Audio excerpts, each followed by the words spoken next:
Okay, well, hopefully you guys can see everything I'm doing. I'm going to show you guys how Allergic Hobbit naps. I'm going to give you a couple different views. First I'm going to go over the tools that he uses and what I use to mimic what he's doing. And it's not really the same stuff, but it works. I went through a lot of different woods, like ocean spray, pine, getting a lot of the same results, this breaking off. You know, he uses some kind of plastic, and he puts it underneath his knee, like this, and he inserts a piece of copper in the end. And then he's got a rock down here underneath his foot that he elevates his foot off the ground. I'm just using a bowl flipped up, and that's necessary because it puts your foot up at the right angle, get your leg at the right angle to where this thing will stay behind your leg. Hopefully you guys can see the leg. I think you can. So yeah, this is, you know, his main way of napping. Now what I've found that's been holding up for me pretty good is this piece of witch hazel. It does have cracks in it, but they were there from drying. They were already in the wood when I inserted the copper. Just drilled a hole, put some copper in. It's been working for a couple days. You can see some points I've made. I've made all of this. This is a knife I made yesterday using Allergic Hobbit's style. And here are 2 points that I made yesterday. I'll just stand behind the camera so I know that you can see it very well. So here's a knife I made yesterday. And then here's a couple of points I made yesterday. You can see how thin they are. I'm getting a lot better at getting my points really thin. That's some Flint Ridge chert. So anyways, the way that I'm doing it is I take this piece of hazel and stick it underneath my knee instead of the plastic, because I don't have it. And then let's see, let me get a nice thin piece of dacite so that it's easy to work. And it makes for a much shorter video that way. Okay, here's a dirty piece of dacite, but a piece of dacite nonetheless. I use a moose antler billet, and my abrader is just a piece of granite. Works really, really, really, really good. Better than any other rock. And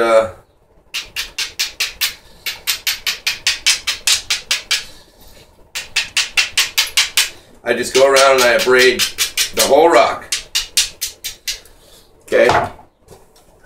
Then I start Allergic Hobbit style napping.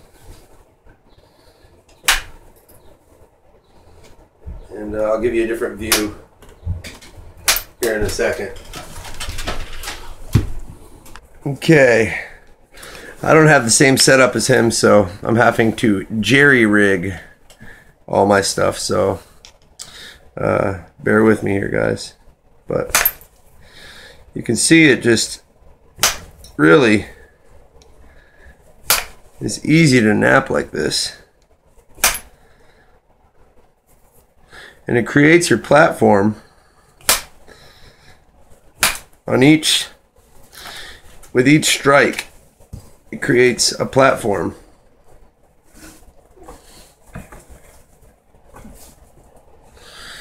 Which is basically perfect for your next strike.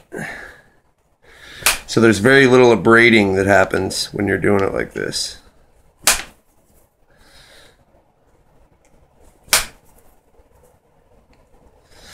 Pat is a close friend of mine. We've traded quite a bit of items through the mail, and I'd like to... My dad lives in Texas, and he lives in Texas, Midland area, and I'd like to get out that way and hang out with him. Take some napping lessons from him and stuff, but until then, YouTube's gonna have to do.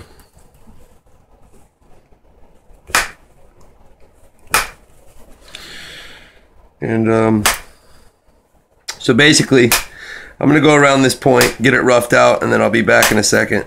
And there's no need for you guys to watch me thin this whole thing down, because that's not what this video is about. So bear with me. Okay, so now I've got it worked down into what I call a preform. This is like a preform biface. And I'm going to continue working it. Okay, well, I've got it worked down. Got a lot of them big bulbs out of it. Still's got a turtle back I need to get rid of, but that's nothing with this indirect percussion. I mean, you just set up a little platform like this. This is why I like the indirect percussion so much. You can literally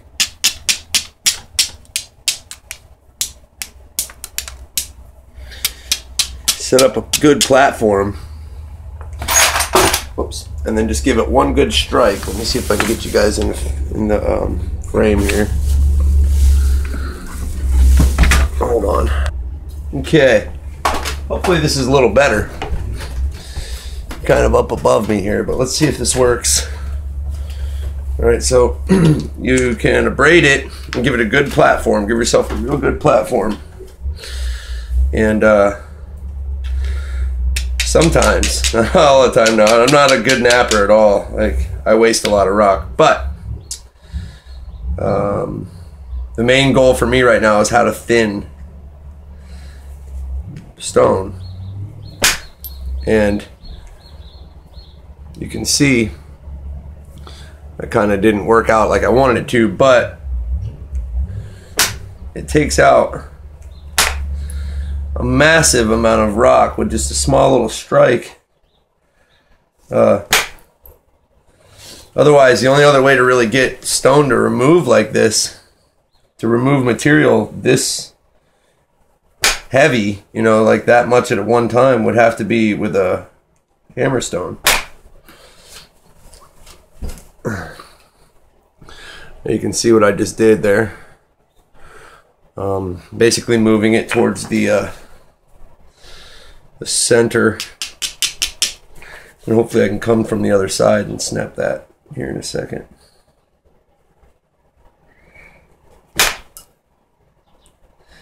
Yep, thinning it right on down just like I wanted to. Perfect.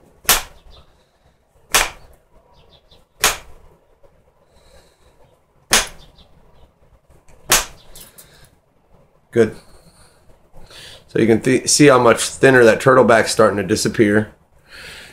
And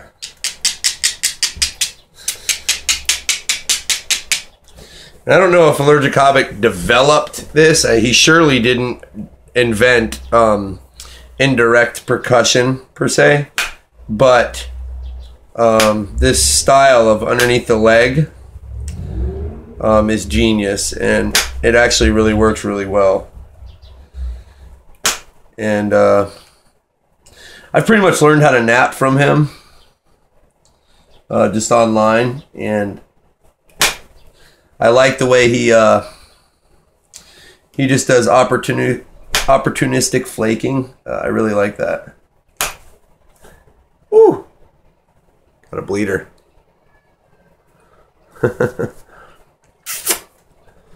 If you're afraid to bleed, you should probably get Band-Aids, so hang on a second. Okay, so at this point, I've got it thinned down quite a bit. I went and got a Band-Aid on. I've got this point thinned down quite a bit.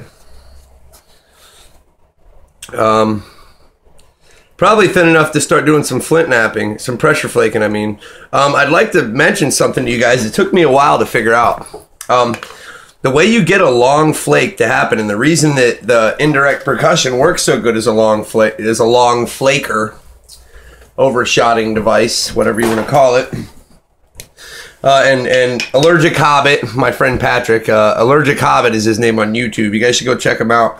He just made a video the other day describing this, and man, it was perfect. It really put things into perspective for me. And what he talks about is how you